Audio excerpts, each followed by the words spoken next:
22장. 예수께서 다시 비유를 들어 그들에게 말씀하셨습니다.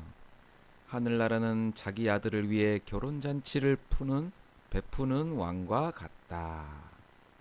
왕은 자기 종들을 보내 결혼잔치에 초대받은 사람들을 불러오게 했다. 그러나 그들은 오지 않겠다고 했다. 왕은 다시 다른 종들을 보내면서 말했다. 초대받은 사람들에게 내가 만찬을 준비했다고 전하라. 황소와 살진 송아지를 잡았고 모든 것이 준비됐으니 어서 결혼잔치에 오시라고 하라. 그러나 초대받은 사람들은 들은 척도 하지 않고 제각기 가버렸다. 어떤 사람은 자기 밭으로 가고 어떤 사람은 장사하러 가버렸다. 그리고 또 다른 사람들은 그 종들을 붙잡아 모욕하고 죽이기까지 했다. 격분한 왕은 자기 군대를 보내 그 살인자들을 죽이고 그들의 도시를 불태워 버렸다. 그리고 왕은 자기 종들에게 말했다. 결혼잔치는 준비됐으나 내가 초대한 사람들은 자격이 없다. 너희는 길거리로 나가서 만나는 사람마다 잔치에 오라고 초대해라. 그래서 종들은 길거리에 나가 악한 사람이나 선한 사람이나 눈에 띄는 대로 사람들을 모두 모아들였다. 그렇게 해서 결혼잔치 자리는 손님으로 가득 차게 됐다. 그런데 왕이 손님들을 보려고 들어왔다가 거기 어떤 사람이 예복을 입고 있지 않은 것을 보고 물었다. 이복의 친구, 그대는 어떻게 혼인 예복도 입지 않고 여기에 들어온 거요? 그는 아무 대답도 할 수 없었다. 그러자 왕이 종들에게 말했다. 이 사람의 손과 발을 묶어 바깥 어두운 곳으로 내쫓으라. 거기서 슬피 울며 일을 갈 것이다. 예복도 입어야 돼요. 천국에 가려면 예복도 입어야 되는데 이와 같이 초대받은 사람은 많지만 선택받은 사람은 적다. 예수님을 구주로 받아들이고 그것이 또 예복일 수도 있네요. 이에 바리새파 사람들이 나가 어떻게 하면 예수의 말을 트집잡아 함정에 빠뜨릴까 궁리했다. 그들은 자기 제자들과 헤롯 당원들을 예수께 보내 물었습니다. 제자들과 헤롯 당원들을 선생님, 우리는 선생님이 진실한 분이시며 진리에 따라 하나님의 도를 가르치신다고 알고 있습니다.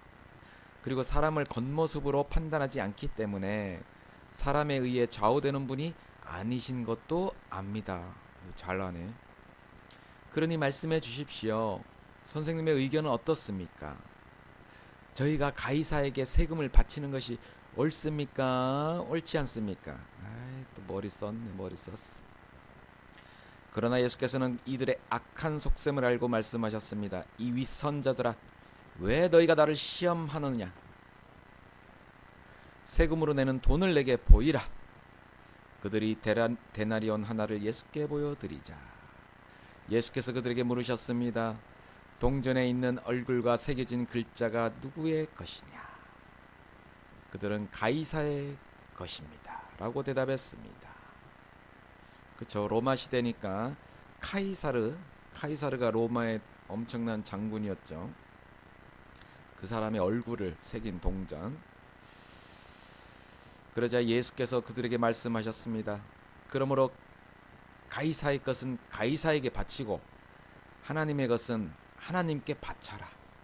이야, 진짜 우문현답입니다. 우문현답. 참 예수님의 대답은 뭐 완벽하네요. 완벽해. 이것들이 머리 써서 뭔가를 이제 끄집어 내려고 했는데, 야, 세금을 바치냐 안 바치냐. 가이사 거는 가이사한테 바치고 하나님 것은 하나님께 바쳐라. 이런 대답을 할 수 있는 사람이 없죠. 예수님 외에는. 그들은 예수의 말씀을 듣고 경탄했습니다. 이야, 걔네도 경탄했네. 그리고 예수를 남겨둔 채 떠나갔습니다. 뭐라 할 말이 없으니까. 같은 날 또 부활이 없다고 하는 사두개파 사람들이 예수께 와서 질문했습니다. 그럼 바리새파는 부활이 있다고 생각했나 보네요. 선생님, 모세는 남자가 자식 없이 죽게 되면 그 동생이 형수와 결혼해서 형을 위해 자식을 낳아 주어야 한다고 말했습니다. 그런데 이게 이제 대를 잇게 하는 거죠.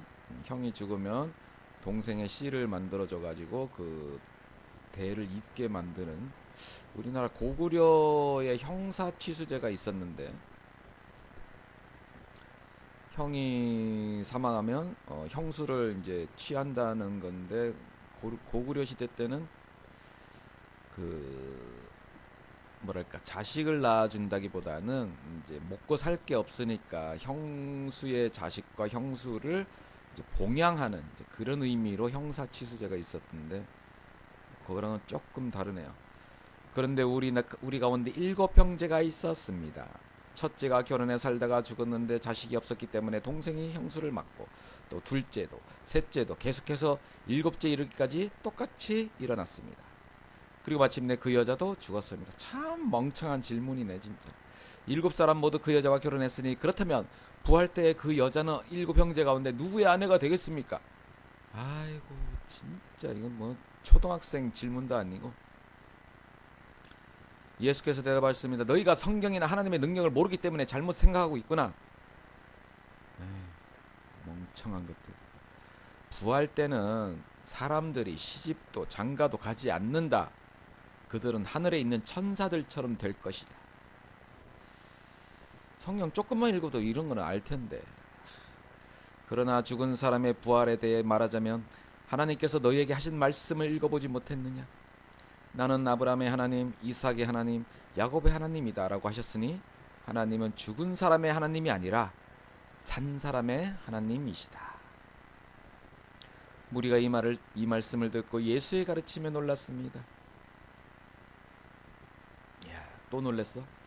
예수께서 사두개파 사람들의 말문을 막으셨다는 소문을 듣고 바리새파 사람들이 함께 모였습니다. 그럼 예수님 외에는 이렇게 말문을 막을 만큼 성경적 지식이 있는 사람이 없단 얘긴가? 그들 가운데 율법교사 한 사람이 예수를 시험하려고 질문을 던졌습니다.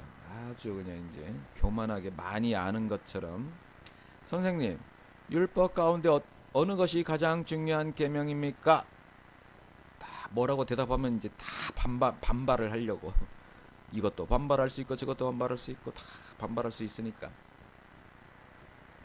예수께서 대답하셨습니다. 내 마음을 다하고 내 생명을 다하고 내 뜻을 다해 주 하나님을 사랑하라. 신명기에 나온 마음을 다하고 생명을 다하고 내 뜻을 다해서. 자, 이것이 가장 중요하고 으뜸되는 계명이다. 일단 첫째는 하나님을 사랑하는, 이제 둘째는 이웃 사랑이네요. 둘째 계명도 이와 같다. 내 이웃을 내 몸처럼 사랑하라. 그냥 사랑하기도 힘든데 내 몸처럼 사랑하라. 야, 진짜 어렵습니다. 어려워. 모든 율법과 예언자들의 말씀이 이 두 계명에서 나온 것이다. 그렇죠? 십계명도 이 두 가지로 나눌 수가 있죠. 하나님 사랑, 이웃 사랑. 바리새파 사람들이 모여 있을 때 예수께서 물으셨습니다. 너희는, 예수님이 이제 오히려 질문하셨네. 너희는 그리스도를 어떻게 생각하느냐? 그가 누구의 자손이냐? 그랬더니 그들은 다윗의 자손이십니다 라고 대답했습니다. 그러자 예수께서 말씀하셨습니다. 그렇다면 어떻게 다윗이 성령의 감동으로 그를 주라고 불렀느냐? 그리스도를 주라고 불렀다고? 주께서 내 주께 말씀하셨다. 내가 내 원수들을 내 발 아래 굴복시킬 때까지 너는 내 오른편에 앉아 있으라고 했다. 시편에. 이거 지금 다윗이 쓴 얘기인데, 다윗이 그리스도를 주라 부르는데 어떻게 그리스도가 다윗의 자손이 되겠느냐?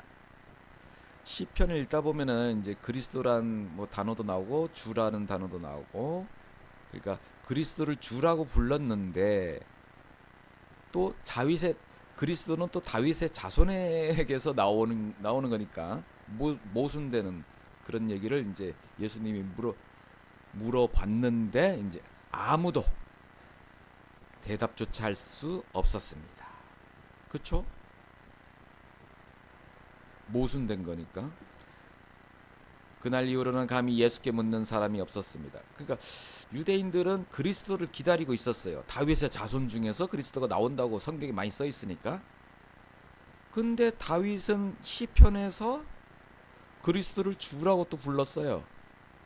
그러면 자기의 자손을 그리스도라고 부르고 또 주라고 부르고, 그러니까 이게 굉장히 역설적인 그런 내용을 말하니까 아무도 대답할 사람이 없죠. 이상 22장.